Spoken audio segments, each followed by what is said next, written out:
안녕하세요. 저는 50대 중반의 여자이고 이남 일녀를 키우는 워킹맘입니다.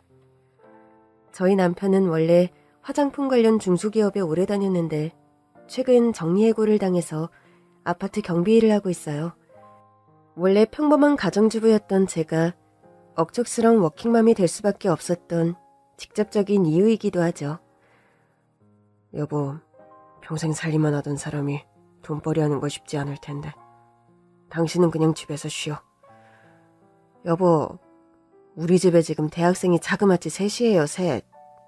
등록금만 해도 분기별로 얼만데 내가 집에서 놀 형편이요? 그래도 내가 당신한테 너무 미안해서 그러지. 회사 관둬서 이제 당신 좀 편하게 호강시켜줘야 하는데. 아유, 100세 시대에 우리 나이에 은퇴해서 호사스럽게 쉴 수 있는 사람들이 몇이나 되겠어요. 난 당신이나 나나 아직 건강해서 아무 일이라도 할 수 있다는 게 너무 다행이라 생각되네. 아무것도 없는 나한테 시집 와서 평생 당신 고생만 시키네. 미안해, 여보. 그런 소리 그만하래도요. 사실 저희 남편과 저 사이의 아이는 아들 하나 딸 하나 일남 일녀를 두었습니다. 그런데 왜 이남 일녀라고 설명했냐고요? 저희 부부가 입양을 했다거나 한 것은 아니고 다른 사연이 있답니다. 남편에게는 원래 남동생이 한 명 있었고 그 시동생은 결혼해서 와이프와 어린 아들을 한 명 두었어요. 시동생 부부는 동대문에서 그릇 장사를 했는데 금술도 좋고 심성도 착한 사람들이었답니다. 그런 말이 있죠? 하늘은 때로 착한 사람들을 귀해해서 일찍 데려간다는 말이요. 그 말처럼 너무 일찍 명을 달리해버린 시동생 부부였습니다. 고속도로에서 불의의 사고를 당해 그리 된 것이었는데 슬아에는 안타깝게도 2살 배기 어린 아들이 있었습니다. 어이구 세상에, 이 갓난쟁이 아기를 두고 어찌 부부가 모두 하늘나라로 간단 말이냐. 이건 안 될 말이야. 안 될 말이라고. 당시 노안으로 거의 운신을 못하던 시어머님은 충격과 슬픔에 빠져 병이 악화되셨고 시동생 부부가 명을 달리하고 얼마 안 있어 시어머님마저 돌아가시고 말았습니다. 시어머니께서는 숨을 거두시기 전까지도 우리 어린 재준이 불쌍해서 어쩐다니. 말도 못하는 저 어린 것이 엄마 아빠도 없이 이제 어째. 내가 눈을 감으려 해도 감아지지가 않는구나. 아유. 어머님, 걱정 마세요. 저와 세정이 아범이 재준이를 호적에 올려 키우기로 했으니 염려 마세요. 엄마, 죽은 정원이 아들이면 내 아들이기도 해요. 정원이가 명을 달리한 마당에 제가 저 불쌍한 재준이를 설마 모른 척 하겠어요? 그래도 너희들이 자식이 없는 것도 아닌데 시동생 아들 키우는 게 어디 쉬운 일이더냐.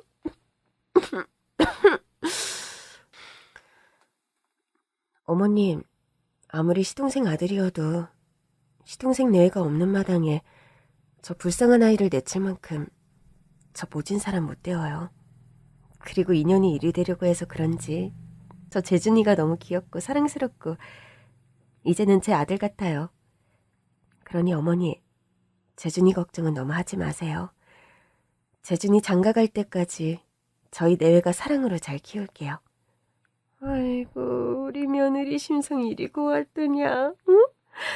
내가 돈복도 없고 남편복도 없었다만 며느리 복 하나는 타고났구나. 고맙다 세정애미야. 내가 너 믿고 안심하고 눈을 감을 수 있을 것 같구나.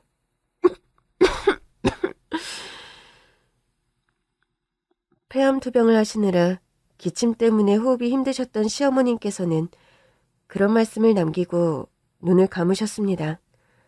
마지막 순간까지 뭔가를 저에게 간절히 부탁하듯 제 오른손을 꼭 쥐고 계시던 시어머니의 주름진 손의 온기가 여전히 생생한 저입니다. 시동생 부부 사후, 저희 부부는 실질적인 조카의 부모가 되어 그 아이를 키워왔죠. 호적에도 조카를 올려 자식으로 인정했고 또 저희 부부가 직접 낳은 아들, 딸 못지않게 사랑으로 그 아이를 키워왔어요. 엄마는 나랑 세준이 오빠보다 재준 오빠를 더 예뻐하는 것 같아요. 세정이, 너 또 무슨 쓸데없는 소리야? 불고기 반찬 몰래 해서 재준 오빠만 준 거 모를 줄 알아요? 그건 재준이가 감기를 오래 앓아서 몸이 약해져서 그런 거지. 너랑 세준이는 요즘 감기 없이 건강하게 잘 지냈잖아. 그렇다고 나랑 세준 오빠는 뭐 불고기 먹을 줄 몰라? 불고기 먹으려면 그럼 재준 오빠처럼 감기라도 걸려야 하는 거야? 불고기 가지고 뭐 그렇게 서운해하니 너는? 엄마 진짜 아들은 나하고 세준 오빠예요. 그런데 보면 반찬도 맨날 맛있는 건 재준 오빠 먼저 주고 운동화랑 옷도 재준 오빠 거 먼저 사주시잖아요. 이놈의 기집애가 정말. 엄마가 너 그런 소리 입 밖에 꺼내지 말랬지. 재준이가 너랑 세준이랑 같은 상황이야? 재준이는 사고로 부모님 일찍 다 여의고 엄마 아빠가 키워주는 상황인데 엄마가 더 신경 써야 하는 게 당연한 거 아니니? 아, 몰라. 그래도 서운한 걸 어떡하라고요. 세정이 너 그런 소리 계속할 거면 방구석에 손들고 서 있어. 이놈의 기집애가 엄마가 오냐 오냐 하니까 못돼 처먹은 소리만 계속하고 앉았네. 그놈아, 세정이 그만 혼내세요. 어머, 재준아, 너 언제 집에 들어왔니? 학원은 잘 다녀왔어? 네, 잘 다녀왔어요. 그놈아, 저는 그리고 불고기 반찬 별로예요. 세정이랑 세준이 주세요. 아니다, 세준아. 오늘은 다 같이 불고기 먹자. 큰엄마가 잘못 생각했어. 오늘은 불고기 많이 만들어서 온 식구가 다 먹을 거니까 걱정하지 마. 아이들을 키우면서 이런 크고 작은 애로사항들이 많았던 게 사실입니다. 저는 조카인 재준이를 직접 배합 하나 한 것이 아니었고 또 재준이가 처한 상황이 많이 불쌍했기에 없는 살림에도 제 아들, 딸보다 재준이를 더 챙기려고 노력했었죠. 그놈아, 저한테 불어 더 잘해주시려고 안 하셔도 돼요. 그게 무슨 말이야. 큰엄마가 너한테 특별히 잘해주는 것도 없는데? 세정이랑 세준이보다 저한테 더 잘해주시려고 하시잖아요. 매사. 큰엄마 마음은 감사한데 자꾸 그러시면 제가 세정이랑 세준이한테 미안해서 그래요. 그런 게 있었어? 아, 큰엄마가 생각이 짧았구나. 그래, 재준이가 그런 불편함 안 생기게 내가 잘 신경 쓸게. 그리고 큰엄마, 정말로 감사드려요. 저를 이렇게 키워주시고 저한테 엄마처럼 너무 잘해주셔서요. 그런 말 할 필요 없다고 그랬지. 그리고 재준이는 이제 큰엄마랑 큰아빠 아들이나 마찬가지야. 너도 작은 거 하나라도 불편하게 생각하지 말고 우리를 친부모님처럼 생각해줬으면 좋겠구나. 예, 그렇게 할게요, 큰엄마. 재준이는 어려서부터 성격도 차분하고 머리가 명석해서 공부도 참 잘했습니다. 저나 남편이나 학창시절 늘 전교 1등을 놓치지 않는 조카 녀석 덕분에 어깨가 으쓱할 때가 많았죠. 여보, 학교 갔는데? 나보고 학부모 회장을 하라지 뭐야? 재준이가 전교 1등이라 학교에서 당신한테 그런 제의를 했나 보네요. 아유, 학교 다닐 때 반장 한번 못 해본 난데 재준이 덕분에 학부모 회장을 다 하게 생겼네. 그래서 당신 정말 학부모 회장 하려고요? 성가신 일도 많고 툭하면 학교 일에 불려가야 할 텐데. 뭐 어때? 재준이 학교 일로 불려가는 건데 내가 정 바쁠 땐 당신이 또 가서 도와주면 되지. 하긴 그렇네요. 다른 일도 아니고 재준이 학교 일인데 학교에서 하라고 하면 해야지 뭐. 공부 잘하는 조카 덕에 학부모 회장까지 하면서 열혈 뒷바라지를 했던 저와 남편이었습니다. 그렇지만 조카 아들과 아들, 딸까지 아이 셋을 키우는 게 호락호락한 일은 절대 아니었습니다. 저나 남편이나 가진 거 많은 집안의 자식들도 아니었고 평범한 회사원인 남편의 월급으로 5식구 생활을 꾸려가는 일이란 늘 빠듯한 것이었죠. 아, 냄새. 엄마, 너 마늘 까는 알바예요? 세정이 너도 할 일 없으면 마늘 좀 깔아. 나 숙제해야 돼. 그리고 냄새나게 마늘 까는 일 좀 그만하면 안 돼요? 집에 앉아 가만히 돈 버는 일인데 넌 뭐가 불만이라 이거 가지고 궁시렁대니? 마늘 냄새 진동하고 어떨 땐 교복에까지 밴단 말이에요. 아, 알았어, 기집애야. 엄마가 얼른 까고 집에 환기 잘 시킬 테니까 넌 방문 닫고 있으면 되잖아. 그나마 마늘 까는 거 제가 좀 도와드릴까요? 재준이 넌 들어가서 공부나 해. 중간고사도 얼마 안 남았는데 학생이 그런 거 할 시간이 어딨니? 엄마! 아까 나한테는 마늘 까라면서. 어머, 내가 그랬나? 아무튼 너희들은 들어가서 공부나 해. 마늘 까는 아르바이트는 엄마 일이니 너희는 신경 쓰지 말고. 살림하는 짬짬이 저는 그런 작은 아르바이트를 늘 해가면서 푼돈이라도 벌려고 아등바등 살아왔습니다. 아이들은 다행히 모두 엇나가거나 하는 일 없이 셋 다 공부를 잘했어요. 그 중에서도 가장 학업 성적이 우수한 건 조카 아들 재준이였고요. 재준이가 학창시절 딱 한 번 저희 부부를 걱정시킨 일이 있었습니다. 종아리 신경에 문제가 생겨 갑자기 수술을 받아야 하는 상황이 생겼던 거죠. 사춘기 남학생들에게 흔히 나타나고 나는 질병인데 빨리 수술하지 않으면 걷는데 지장이 생길 수 있습니다. 그때의 또 난관이 갑작스런 수술비 마련이었습니다. 다달이 생활비에 쪼들려 사는 형편에 거액의 수술비 마련이 암담했던 상황이었죠. 여보, 수술 날짜는 다가오는데 돈은 없고 이제 어쩌지? 수술비는 내가 어떻게든 마련할 테니 당신은 너무 걱정하지 마. 어떻게 내가 걱정을 안 하겠어? 저는 고심 끝에 식당 설거지를 하며 푼돈이나마 악착같이 모았죠. 그런데 그때 알고 보니 남편도 회사 퇴근 후 대리운전과 아르바이트를 하며 돈을 모으고 있었더군요. 조카 아들의 수술 날짜가 다가왔고 각자 마련해온 수술비를 보고 놀란 저와 남편이었습니다. 이거 다는 아니지만 수술비 3분의 1 정도 되는 돈이야. 당신이 이런 큰 돈을 어디서 마련했어?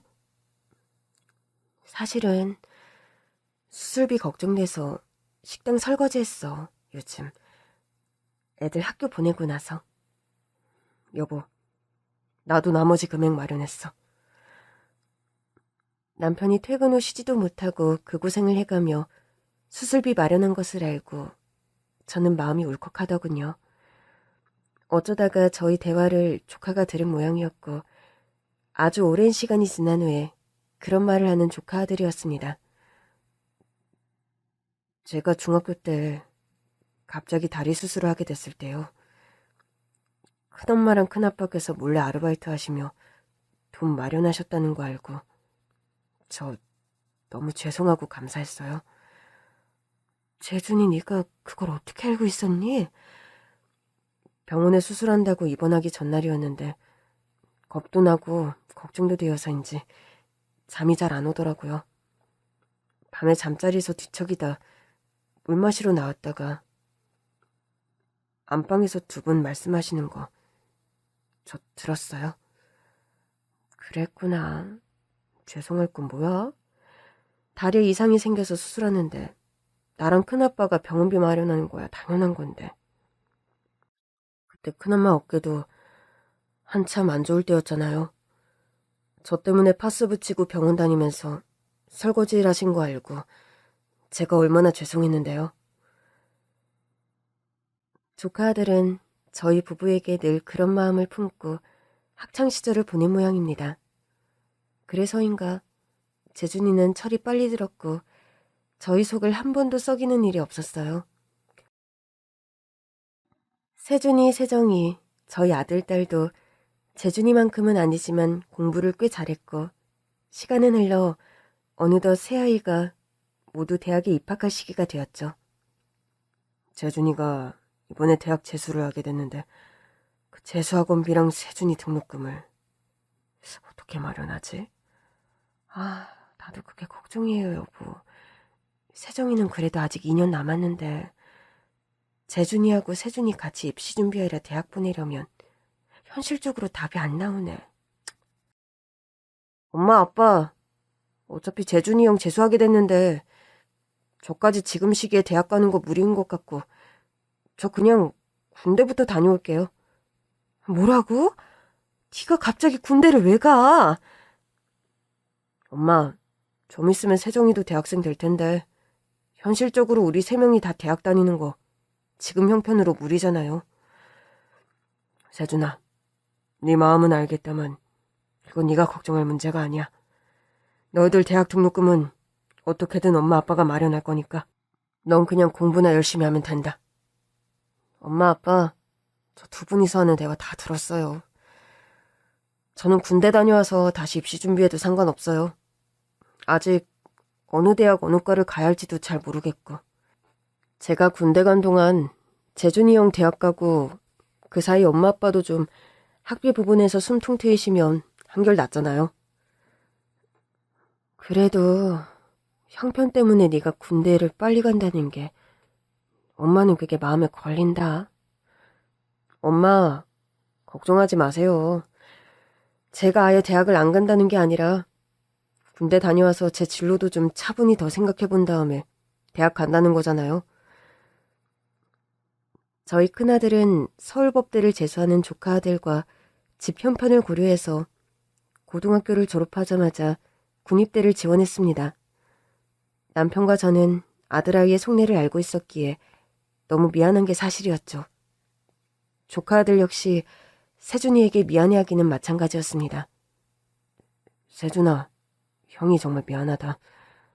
내가 재수까지 하게 되어서 너한테 이런 부담을 주네.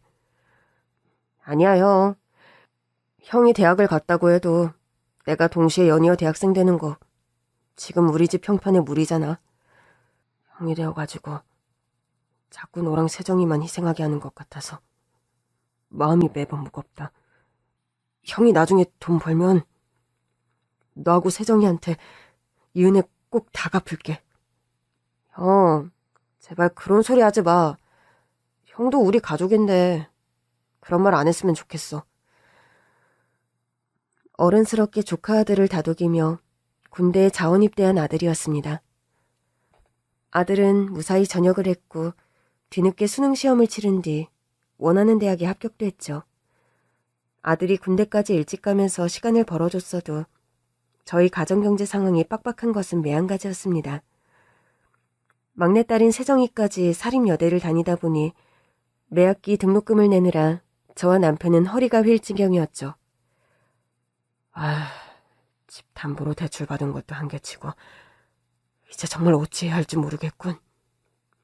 미안하지만 이번 학기부터는 돌아가면서 한 사람씩 학자금 대출 받게 하는 수밖에 없겠어요. 당신이랑 내가 여유 생기는 대로 학자금은 갚아주고. 아이들은 다행히 저희 뜻을 따라주었고 학자금 대출을 돌아가며 받아가면서 대학 생활을 이어갔습니다. 형편이 너무 안 좋아 내린 선택이었지만 대학 학비를 전액 지원해주지 못한다는 게 부모로서 아이들에게 너무 미안한 것이 사실이었습니다. 그럼에도 새 아이들을 데리고 5 식구가 생활하는 일이 빠듯하기 이를 데 없었죠. 남편은 회사에서 정리해고 후 야간 경비일이며 대리운전까지 닥치는 대로 일을 했고 저 역시 식당에서 참모로 하루 10시간 넘게 일하고 있었지만 저희 집 형편은 쉽게 나아지지 않았습니다. 하루하루 그래도 자식들 무탈하게 대학 다니고 자기 밥벌이하는 과정을 어떻게든 뒷바라지한다는 심정으로 저와 남편은 버텨냈죠. 시간은 흘러 우선 맨 먼저 조카 아들 재준이가 대학과 로스쿨을 졸업하고 그토록 원하던 판사 임용에 성공했습니다. 큰엄마, 큰아빠, 저 이번에 드디어 판사 임용됐어요. 제가 판사가 될 수 있었던 거 다 두 분 덕분입니다. 너무 감사드려요. 우리 재준이 정말 장하다. 그동안 고생 많았어. 우리 집안에도 드디어 이렇게나 멋진 법관이 한 명 나오는구나. 재준아, 정말 대단하다. 네가 자랑스러워. 두 분이 사랑으로 저를 여태껏 보살펴 주신 덕분이에요. 저 죽을 때까지 두 분께 은혜 갚으면서 살겠습니다. 재준아, 우리가 남도 아니고 그런 소리 하는 거 아니라고 했잖니. 그래도요. 저 때문에 두 분 고생도 너무 많이 하시고 또 세준이, 세정이도 희생을 너무 많이 했어요. 형, 울지 마. 우리가 무슨 희생을 했다고 그래. 그래, 오빠. 가족끼리 그런 말 하는 거 아니라고. 엄마도 아빠도 맨날 말씀하시잖아. 그니까 그만 울어. 저희 딸과 아들도 한마음으로 조카 아들의 판사 임용을 축하해 주었죠. 조카가 판사가 된 후 2계절 정도 지난 어느 날이었습니다. 큰엄마, 저 이번 주말에 두 분께 보여드릴 사람이 한 명 있어요. 보여줄 사람? 그게 누군데? 재준이 너 혹시 누구 만나는 사람이라도 있니? 네, 사실 저 로스쿨 다닐 때부터 만나던 여자친구가 있는데 최근 결혼을 결심하게 됐어요. 서로.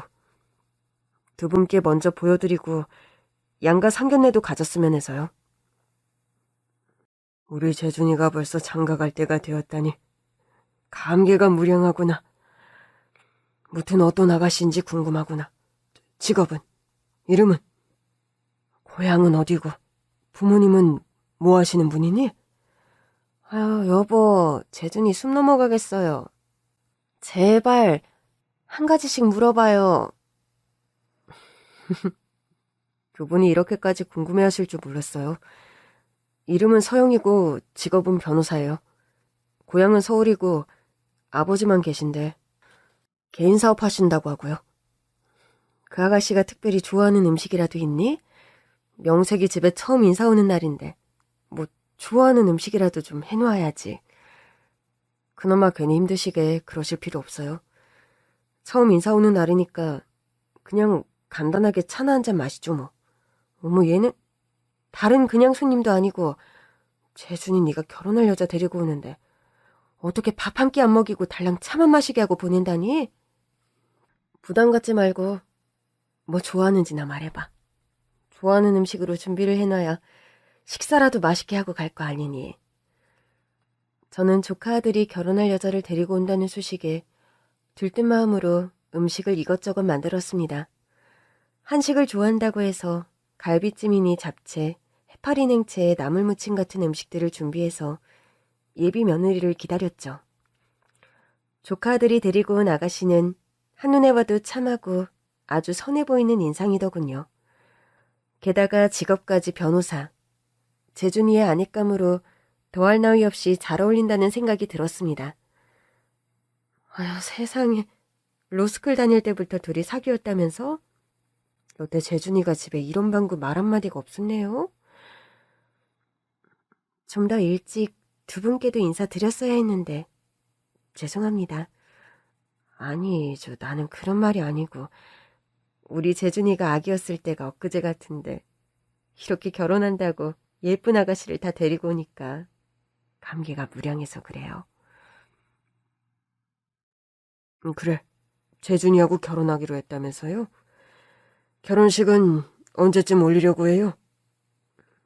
두 분 저에게 말씀 편하게 해주세요. 재준 씨에게 옛날부터 여러 번 들은 얘기지만 두 분께서 부모님 못지않게 재준 씨를 잘 키워주신 거 저도 잘 알고 있어서 제게도 시부모님과 다름없는 분들이에요. 저희 재준 씨 이렇게 잘 키워주셔서 너무 감사드려요. 그런 인사치레는 안 해도 돼요. 안 된다. 아유도 갑자기 말 편하게 하려니 그것도 어렵네. 어머님은 안 계시고 아버님 혼자 계시다 들었는데 아유, 이런 말 물으면 실례인가? 아니에요. 뭐든지 궁금한 거 있으심 다 물어보세요. 저희 엄마는 저를 낳자마자 산병으로 돌아가셨고 아버지와 친할머니 밑에서 자랐어요.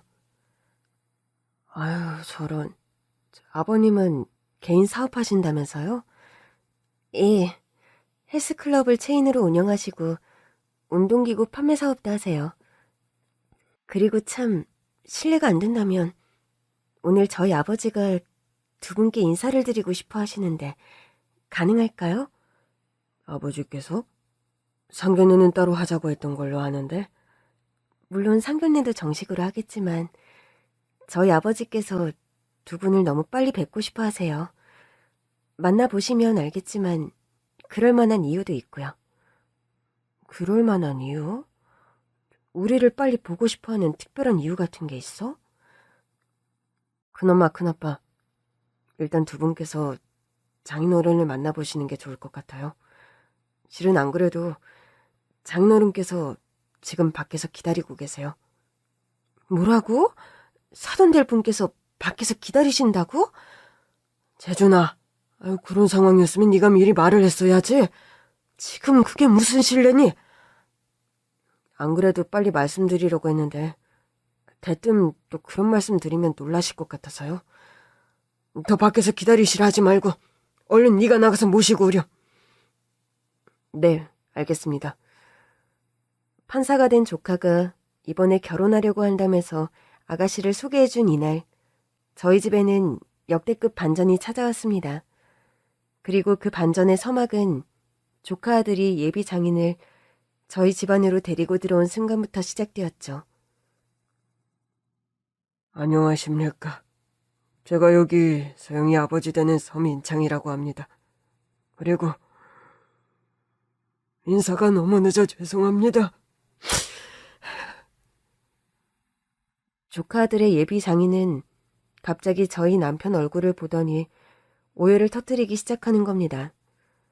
한쪽 다리를 약간 절며 들어오는데 대뜸 폭풍 눈물을 흘리는 예비 장인이었고 갑작스런 상황에 저와 남편은 너무 당황했죠. 하도 서럽게 울며 말을 제대로 잇지 못하길래 저희는 무슨 실수라도 했나 싶어서 왜 이렇게 갑자기 우시는 겁니까? 저희가 뭐 그쪽에 실례라도 범했나요? 무슨 일인지는 모르지만 좀 고정하고 말씀해 보세요. 왜 이렇게 우시는 건지 저희는 영문을 도통 모르겠어서요. 그 옛날 제 목숨을 살려주신 분과 너무 똑같이 생기셔서 재준이 작은아버지 분께서 그분과 너무 외양이 흡사해서 제가 순간적으로 감정 제어를 못했습니다. 정말 죄송합니다. 목숨을 살려주신 분이라니 그게 무슨 말씀이세요? 두서도 없이 눈물부터 터뜨려서 너무 면모가 없습니다. 그래도 일단 두 분 제 절부터 받으시죠. 한눈에 봐도 부티가 줄줄 흐르는 사장님 포스의 예비 장인이었습니다. 조카 아들의 예비 장인이 재력이 남다르다는 얘기는 들어서 알고 있었지만 외양부터가 그런 느낌을 자아내는 귀티나는 중년 남자였죠. 그런 사람이 반백의 머리를 하고 저와 남편에게 큰 절을 올리니 저희 부부는 어안이 벙벙할 수밖에 없었습니다. 아니지, 사돈어른. 왜 갑자기 저희에게 이렇게 큰 절을 하세요? 진작에 찾아뵙고 인사드렸어야 할 두 분인데 인사가 늦어도 너무 늦었습니다. 이제야 찾아뵙고 이렇게 절 올리는 저를 부디 용서해 주십시오. 계속해서 눈물을 멈추지 못하는 그 사람을 보고 뭔가 사연이 있구나 짐작이 가는 저였죠. 28년 전 재준이 어머님 아버님이 돌아가시던 날에 그날을 혹시 기억하시는지요? 조카 아들의 예비 장인은 아예 거실 바닥에 꿇어앉아 이야기를 시작하는 겁니다. 28년 전이라면 그 고속도로에서 사고가 나던 날 말입니까? 예, 사돈어른 남동생 내외분이 고속도로 갓길에서 사고 차량의 부상자를 도와주다 명을 달리하신 그날 말입니다. 아니죠, 그럼 혹시 사돈께서 그날 사고에... 설마 정말 그날 사고의 피해자? 네, 맞습니다. 전 그날 교통사고로 전복된 차량 안에서 힘겹게 조수석에 끼어 있었습니다. 하필 가슴과 목 부분이 심하게 압박된 상태였고 정말이지 조금만 더 그런 상태로 있으면 질식해 죽을 것 같은 상황이었어요. 여보세요? 혹시 제 말 들리세요? 네, 들립니다. 저희가 어떻게든 꺼내드릴 테니 조금만 참으세요. 여보, 일단 저기 조수석 의자를 뒤로 젖혀서 저분을 꺼내드려야 할 것 같아요. 내가 조수석 쪽으로 가서 시트를 조절할 테니까 당신은 뒤편에서 이분 꺼내는 걸 좀 도와줘. 알겠어요. 조금만 기다리세요. 저희가 최선을 다해볼 테니. 끼쿵쾅 파바박. 굉음을 울리며 갑자기 갓길에서 구조활동을 하던 시동생 내외를 졸음운전을 하던 1톤 트럭이 그대로 들이받았고 전복된 조수석의 부상자를 꺼내려던 시동생 내외는 그대로 그 사고 현장에서 명을 달리하고 말했던 겁니다. 5분 도움으로 제가 조수석 밖으로 꺼내지자마자 말도 안 되게 두 분이 급작스럽게 트럭에 치이는 사고가 발생해서 저는 목숨을 건졌지만 죄 없이 선량한 두 분이 명을 달리하고 마셨죠. 그날의 사고는 저희도 당연히 기억합니다. 아이들에게는 내색하지 않았지만 저나 아내나 그날은 잊기 힘든 일이었죠. 그런데 어떻게 그날 사고의 시동생 부부가 재준이의 친부모님이라는 걸 아셨나요? 저는 그때의 사고로 사실 다리에 중상을 입고 하반신 장애인이 되었습니다. 그래서 아주 한쪽 다리가 불편한 거고요. 그러다 보니 그때까지 해오던 축구 코치 일을 그만둘 수밖에 없었어요. 갑자기 실직자가 되어서 방황도 많이 하고 또 하는 사업마다 말아먹어서 한때는 거의 인생을 포기할 뻔한 순간도 많았습니다. 저희 아버지가 말씀하시길 그런 인생의 고비마다 아버지를 살려주신 그 은인을 생각하면서 버티셨다고 합니다. 본인 목숨을 구해주기 위해 명을 달리한 두 분을 생각해서 함부로 생을 포기할 수 없으셨대요. 제가 기반을 잡고 형편이 좋아지는데 시간이 걸리다 보니 은혜를 입은 두 분 내외의 가족을 찾는 일이 차일피일 미뤄질 수밖에 없었습니다. 사업에 성공한 후로는 또 한동안 심근경색 투병을 하느라 경황이 없었고요. 그럼 건강은 좀 회복되신 건가요? 네, 일상생활에 지장이 없을 정도로 회복이 되었습니다. 최근에 그때 그 고마운 분들의 가족분들을 수소문하다 재준이가 제 예비 사위의 친모부님이 바로 그날의 은인분들이었다는 걸 알게 되었어요. 모든 사정을 알아들었으니 이제 무릎을 좀 풀고 편하게 앉으세요. 저희 남동생 내외가 은인인 거지 저희 내외는 사돈어른께 그런 당사자도 아니지 않습니까? 아니지. 무슨 말씀을 그리 서운하게 하세요?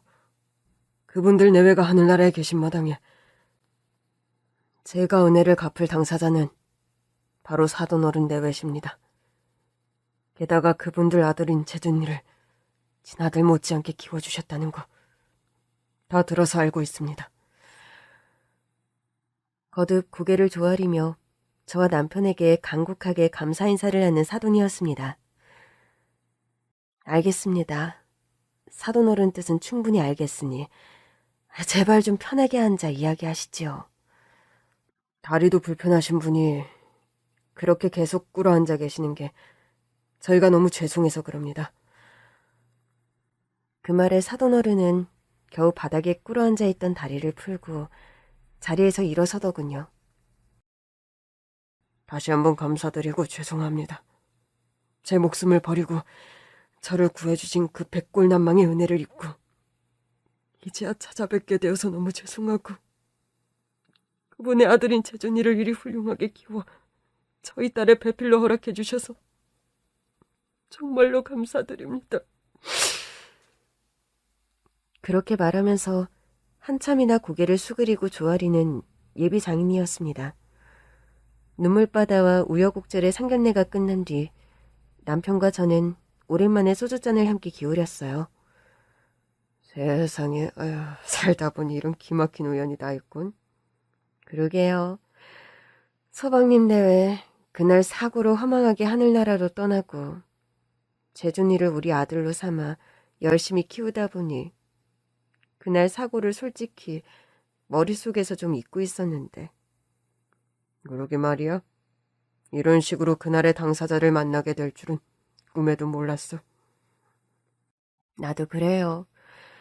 재준이도 많이 놀랐을 거 아니에요. 얼마 전에 그 예비 장인이 재준이에게는 미리 털어놓은 모양이더군. 재준이 녀석. 그런 일이 있으면서도 이런 방구 우리에겐 말도 안 하고 참. 아휴. 사돈어른 될 사람이 재준이에게 부탁한 모양이더라고요. 본인이 직접 찾아뵙고 본인이 털어놓는다면서. 참 사람이. 지금은 성공했다지만 얘기 들어보니 고생도 많이 한 모양이던데. 한때 재준이 엄마 아빠 그 사고로 명 달리하고 어머니까지 너무 힘들어 하시니까 그날의 사고 피해자를 엄청 원망하던 시기가 있었는데 말이야. 그랬죠. 그건 나도 그랬고. 애먼 사람 구하려다 서방님과 동서가 그리 되어서 그때 우리 가족들 다 그런 생각했지 뭐. 이런 루트로 그 사고 당사자를 만나게 되다니. 기분이 참 묘해. 나도 그래요.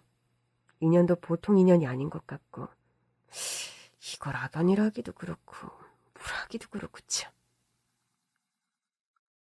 자꾸 우리더러 은인이라 하는데 어차피 재준이와 그 아가씨가 결혼하면 사돈지간이 되는 건데. 그러니까요. 껄끄러운 관계는 피해야 하는데 또 그분이 워낙에 감사하다 죄송하다는 분이라 뭘 어떻게 태도를 취해야 할지 모르겠는 게 사실이야. 저와 남편은 복잡한 생각이 드는 게 사실이었습니다.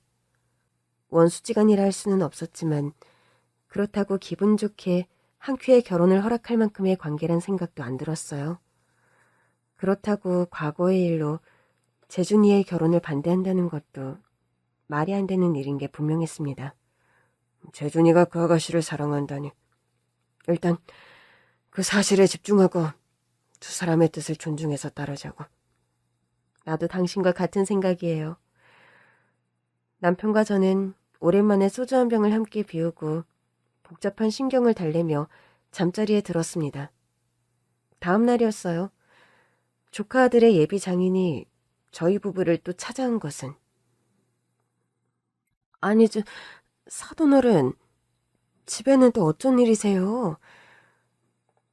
어제는 아이들이 있어 말을 못 꺼냈습니다만 제 입장에서는 마음에 담아두었던 일들을 빨리 처리하고 싶은 욕심에 신뢰를 무릅쓰고 이렇게 이른 아침부터 찾아뵈었네요. 죄송합니다. 그런데 이렇게 아침 일찍부터 무슨 용건으로? 다름이 아니라 두 분께 전달해드려야 할 것이 좀 있어서요. 조카 아들의 예비장인은 대뜸 서류 봉투 하나를 꺼내 저희에게 건네는 겁니다. 아니죠, 이게 뭔데 저희에게 주시는 겁니까? 일단 한번 열어보시죠. 저와 남편은 좀 의아한 마음으로 그 서류 봉투를 열어보았습니다. 그런데요, 봉투를 열어본 저와 남편은 너무 깜짝 놀라 기함을 할 뻔했어요. 예비장인이 저희에게 건넨 그 봉투 안에는 아파트 등기 이전 서류와 10억 원짜리 수표가 들어있었어요. 이건 아파트 등기 이전 서류고 이 거액의 수표는 대체... 진작에 두 분을 찾아뵙고 과거의 은혜를 갚는다는 게 여러 이유로 이렇게 늦어졌습니다.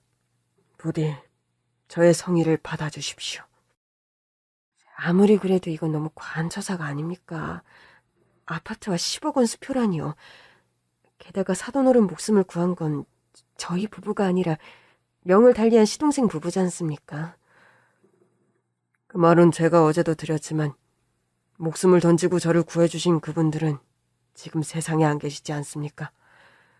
그분들의 핏줄이 사돈어른 내외이고 그분의 아들인 재중군을 훌륭한 판사로 키워주신 공만 해도 이런 보답을 받을 자격이 충분하십니다.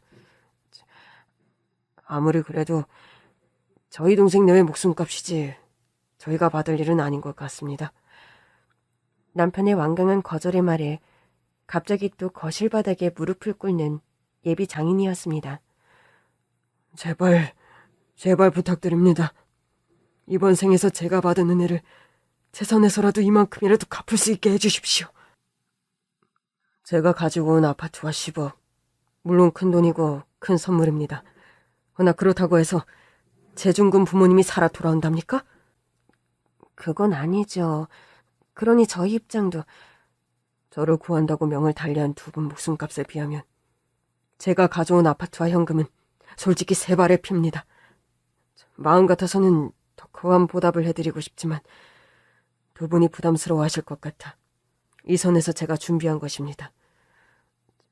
사돈어른, 왜 이렇게까지 저희에게... 마음은 충분히 알겠으니 이러지 않으셔도 됩니다. 재준이를 키운 것은 저희 도리를 다했을 뿐입니다. 30년 가까이 그 아이를 키우다 보니 재준이는 저희 부부에게 아들이나 친배였고요.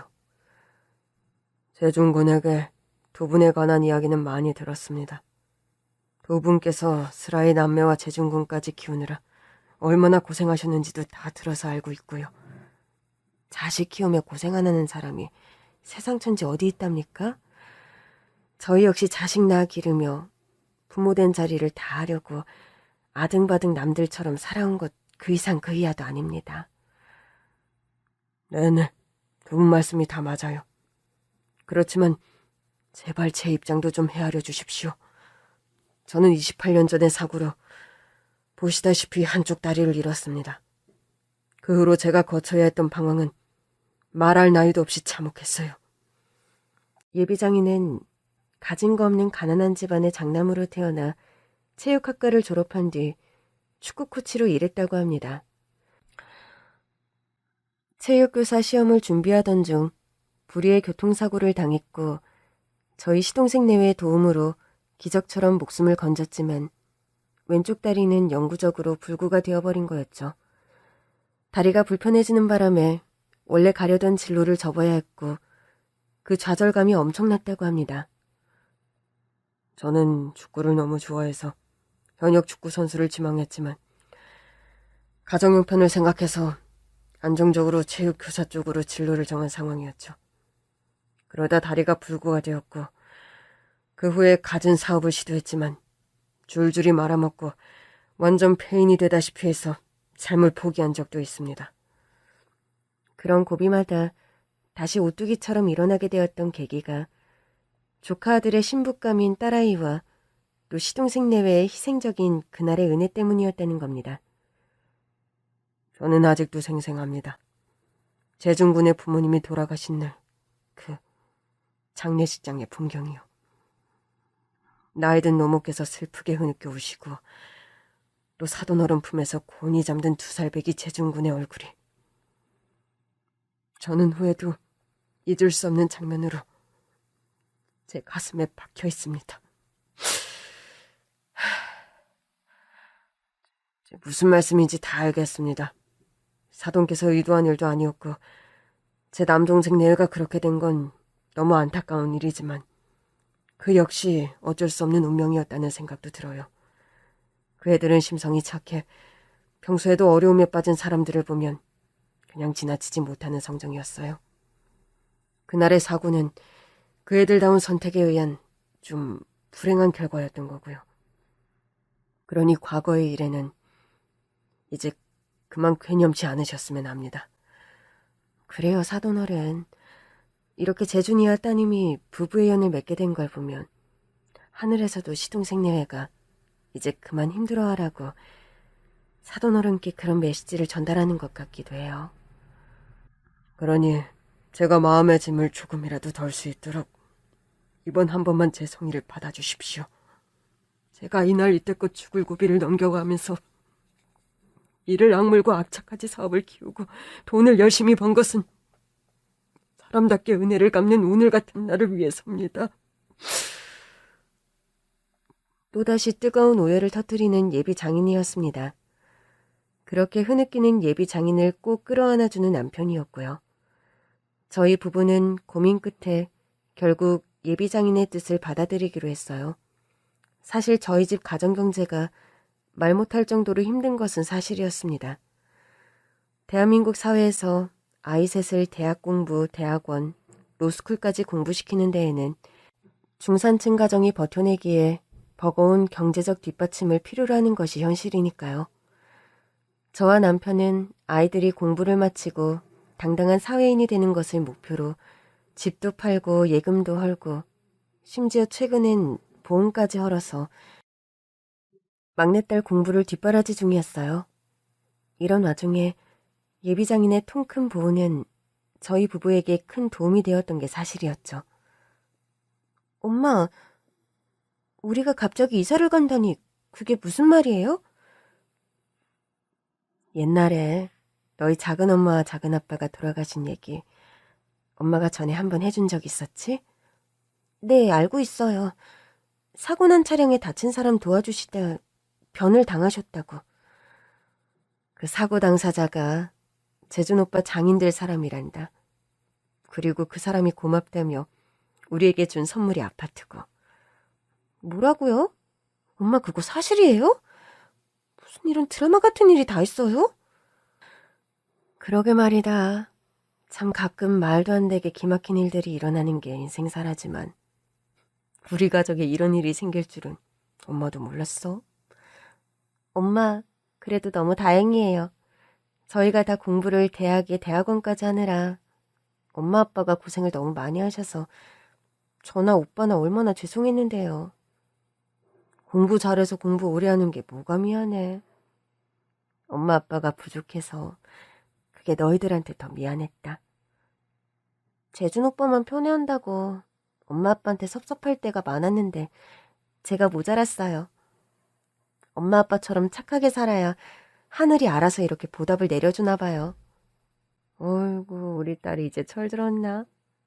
그런데 세정아, 엄마 아빠 덕이 아니라 돌아가신 재준이 부모님, 작은아빠 엄마 덕에 우리가 이런 덕을 입는 거란다.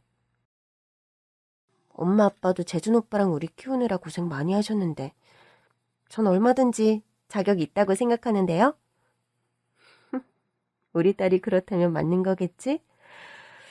그나저나 엄마 아빠가 목돈이 생겼는데 그 돈으로 아빠와 함께 작은 식당을 열어보려고 한다.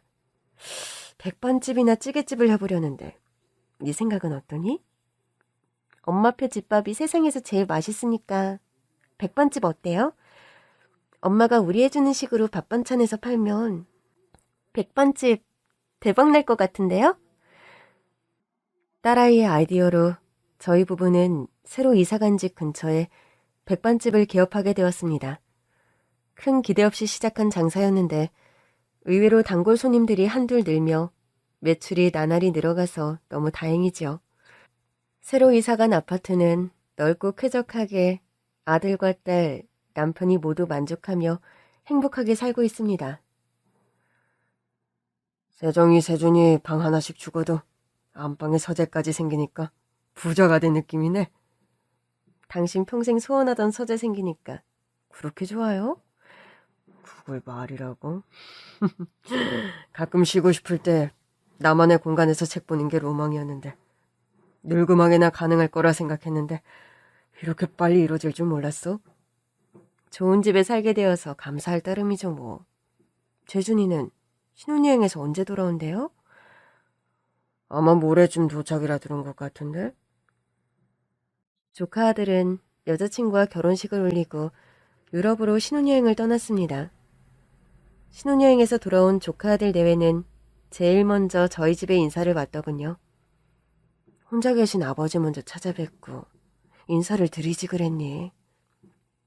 아버지께서 꼭 시댁 먼저 가서 인사드리라 신신당부하셔서요. 시대가 어느 때인데? 사돈 어른들 참. 앞으로는 그런 거 절대 신경 쓸 필요 없다. 알겠니? 알겠습니다, 아버님. 재준이는 얼굴이 더 좋아졌구나. 결혼하고 나니 더 의젓해졌어. 큰엄마, 큰아빠, 저를 잘 키워주셔서 정말 감사드려요. 조카 아들과 조카 며느리의 절을 봤는데 뭔가 마음이 울컥해지며 눈가가 시큰해지더군요. 당신 설마 지금 우는 거야? 내가 언제 울었다고 그래요. 의젓한 재준이랑 영희를 보니까 기분이 좋아서 그러지. 그래, 너희 내외 부디 사이좋게 행복하게 100살까지 해로하거라. 네, 아버님. 네, 아버지. 나란히 대답하는 조카 내외를 보자니 저도 모르게 한바구음이 지어졌습니다. 고단한 하루하루를 버티고 버티다 보니 이렇게 시름 없이 웃을 수 있는 날이 다 오네요. 여러분의 내일 또한 시름 없이 행복에 겨운 시간들이길 기원합니다. 긴 얘기 들어주셔서 정말 감사합니다.